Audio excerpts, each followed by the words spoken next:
இளம் வீரர்கள் தாண்டி இறங்கி சருகுமலை குன்றை நோக்கி ஓட வாரியன் இறுதியாக சிலருடன் ஓடும்போது கடம்பன் பரம்பினரை பார்த்தான்.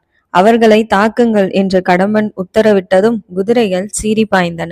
ஈட்டியை கைகளில் ஏந்தியவாறு குதிரை வீரர்கள் பின்தொடர வாரியன் மூச்சு வாங்க ஓடி கடவில் நுழைந்தார்.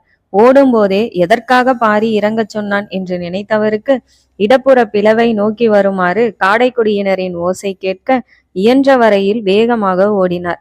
திடீரென குதிரை ஓடி வரும் சத்தம் கேட்டு திரும்பியவர் திகைத்து போனார். நடுவில் இருந்த தூரத்தை இவ்வளவு வேகமாக எப்படி குதிரைகள் கடந்தது என்று எண்ணுகையில் குதிரையின் வேகம் புரிந்தது. மிக வேகமாக பிளவை நோக்கி ஓடினார். இனி ஓட முடியாது என்று நினைத்தபடி சிறிய பிளவை தாண்டிய போது குதிரைகள் அவரை தாண்டி சென்றன.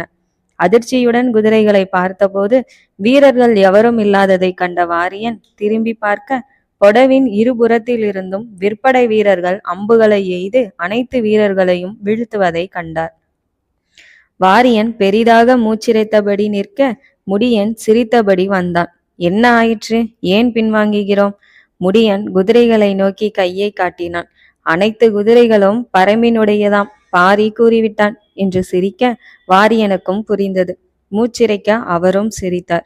சேரப்படையின் முன்னணியில் வந்த விராட நாட்டின் வாட்படை விற்படை வீரர்கள் மாயன்மலையை நெருங்கி வலப்புறம் திரும்பும் வரையில் பரம்பு வீரர்கள் பொறுமையாக காத்திருந்தனர்.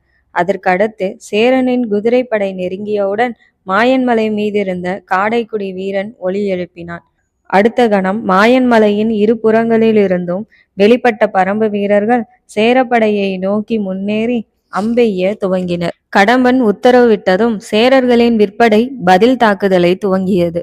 சேர விற்படையின் அம்புகள் பரம்பினரை சென்றடையாமல் இருக்க பரம்பினரின் அம்புகள் வீரர்களை வீழ்த்துவதை கடம்பன் கவனித்தான். முன்னேறி தாக்குங்கள் என்று கடம்பன் இறைய மூலப்படையிலிருந்து கேடயம் ஏந்திய வாட்படை வீரர்களும் விற்படை வீரர்களும் பிரிந்து மாயன்மலையை நோக்கி ஓடினர். பரம்பு வீரர்கள் குறி தவறாது அம்பெய்யும் திறனுடையவர்கள் என்பதால் முன்னேறும் வாட்படை வீரர்களின் கேடயத்தை மீறி வீரர்களை வீழ்த்தினர்.